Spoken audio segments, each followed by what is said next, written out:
Good afternoon, average homesteaders. Today I'm going to give you a personal review of the YARDBIRD chicken plucker. If I were you, I'd be a little nervous.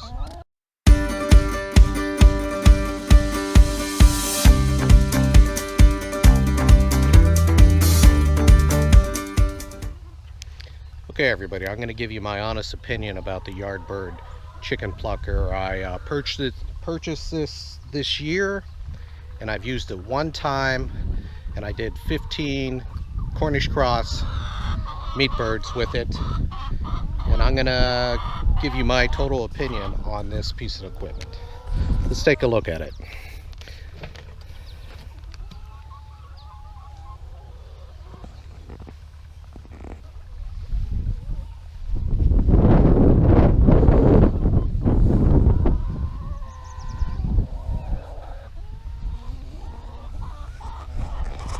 Okay, this unit can be purchased through a lot of your local farming places like Tractor Supply, just offline. This unit runs about $400. Now I did see some on eBay where some people were trying to rip people off, and they were asking $1,500 for this unit.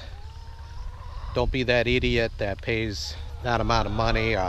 If you want to spend $1,500 on a chicken plucker, there's much better brands of chicken pluckers than the YARDBIRD that you can obtain. Now this is on the lower end of costs for a chicken plucker. There are one or two that are cheaper, and they appear to be cheaper made also. I picked this unit because the motor is stronger than the other ones, and there are quite a few reviews out. Some the reviews are mixed. Some are good, some are bad. Quite frankly, if I would have seen all of them, I would have considered not getting this. But after using it, I'm pretty okay with the machine, but I'll tell you my total opinion. Okay, let's talk about some of the specs on the advertisement. Now this is the card that comes with it. YARDBIRD chicken plucker, 15 seconds to pluck a chicken. That is pretty accurate. Now the plucker has a 1.5 horsepower electric motor. Now that is larger than most of the lower end chicken pluckers. They were like 1.2 horsepower, and that is basically why I went with this. But at the end of the day, I don't think it really would matter that much. Now they call this the irrigation ring right up here. Inside there's a hose that wraps around, that sprays water into the machine to help wash away feathers and debris while you're plucking. What you do is you connect your hose right to the machine itself. Just about all the other ones on the lower end, you had to hold the hose in your hand and spray it inside manually to wash away feathers. This one basically does it all itself, and that is a decent feature on there that I like over the other lower models. Now they claim this is easy to transport. It has two hard rubber wheels, and I think they're being a little liberal with the word easy transport. I will admit, on cement it does roll pretty good. It's easy to move it around, but once you get into any terrain like grass, which most likely you're going to do your plucking in a driveway or in a yard somewhere, it will move, but the word easy would not be in my vocabulary. Easy to clean. What they show is you can take the drum off, which a lot of the lower models you can't, and you can hose that out when you're done to help clean. Plus it also gives you access to the motor and the tray that spins on the bottom to make sure it's cleaned out.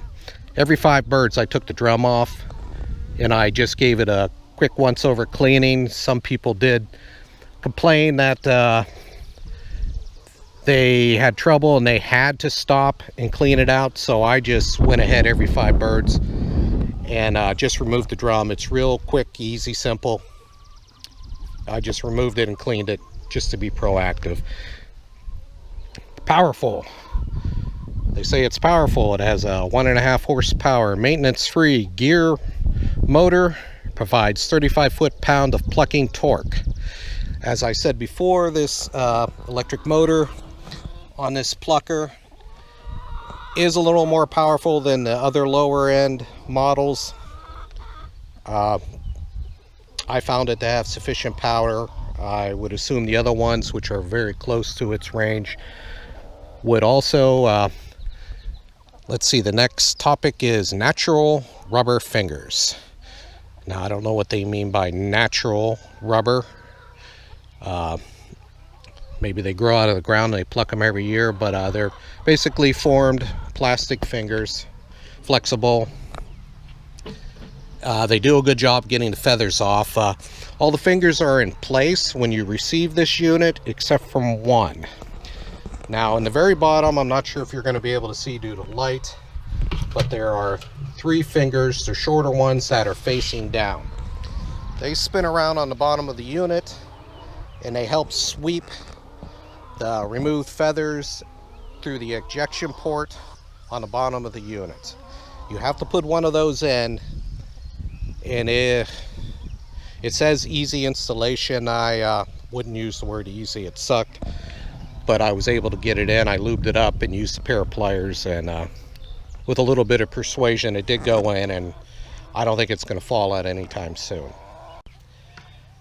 Now the plug, it's one of those GFIC, I think is the correct term, type plugs where it's got a set and reset. You can test it. It'll fall out if there's ever any shock danger.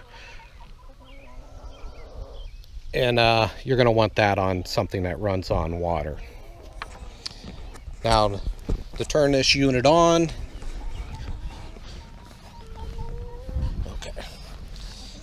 turn this unit on, you have a power switch. On is up, down is off. It's pretty simple as that.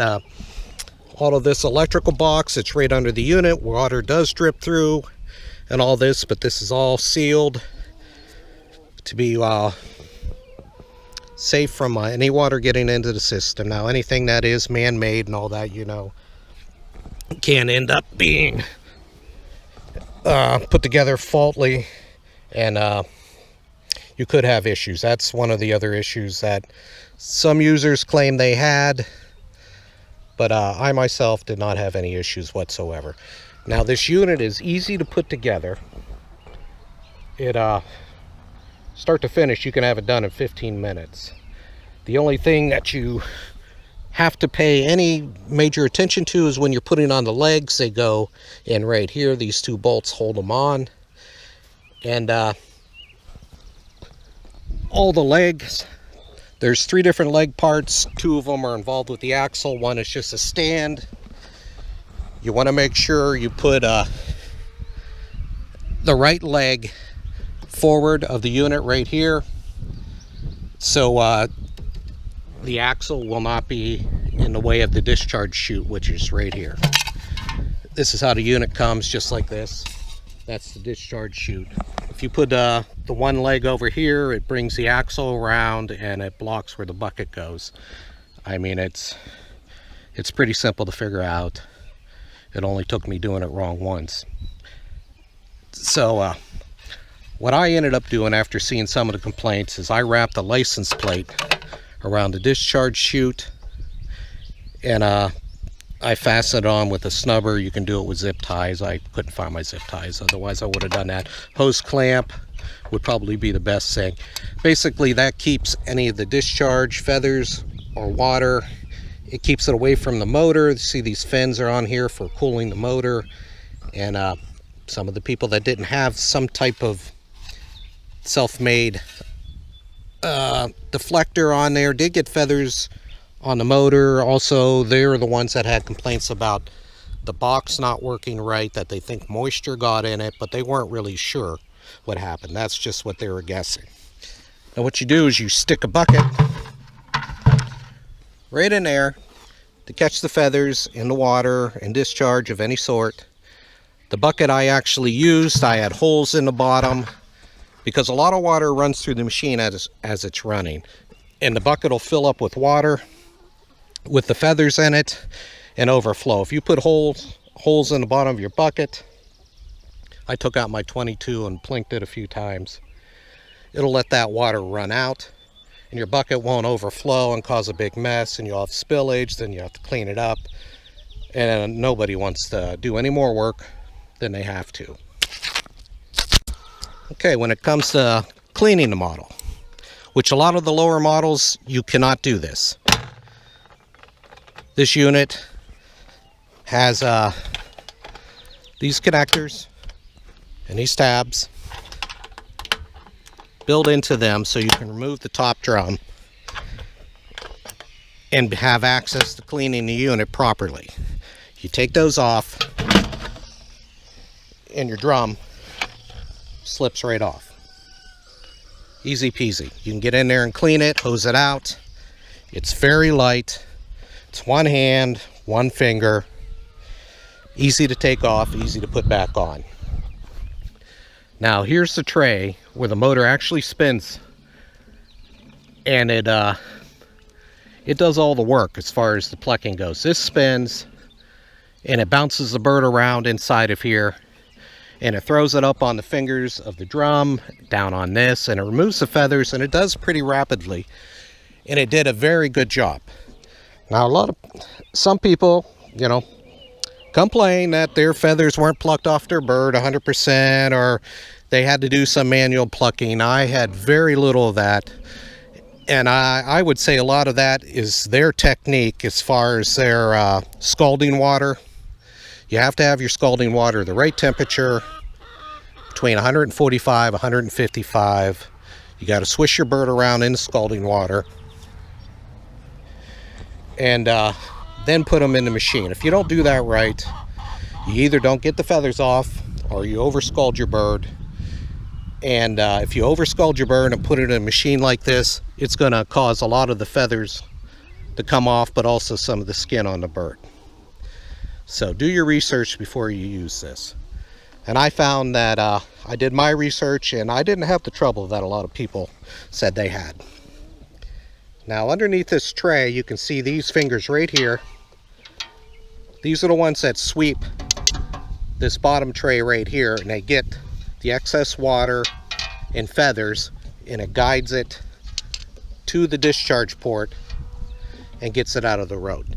Now I think it was this one right here I had to put on myself, and like I said, it wasn't fun, but I was able to get it, and it's not as big of a deal as I'm making it out. When you're installing this tray is not on top of the motor. It's connected with this nut right here, and it makes it easier to put that on there. But all in all, I feel this unit did very well for myself. I only have done 15 birds with it so far, but at this point I don't have any massive complaints. Now this is one of the lower model pluckers. I mean, $400. I think you can buy them in the mid 300 ranges for the lowest version of these. This one was right around 400. I feel this has the best design out of the cheaper ones, and after doing 15 birds so far, I'm pleased. You get what you pay for. Now if you're into spending $1,500 or $2,500, you can buy a super duper plucker that is on the industrial level, and you'll have it forever and ever and never worry about it. Comes with all kinds of guarantees. But if you're a regular person and you're only going to do maybe 15 to 30 birds a year, this is probably the machine for you.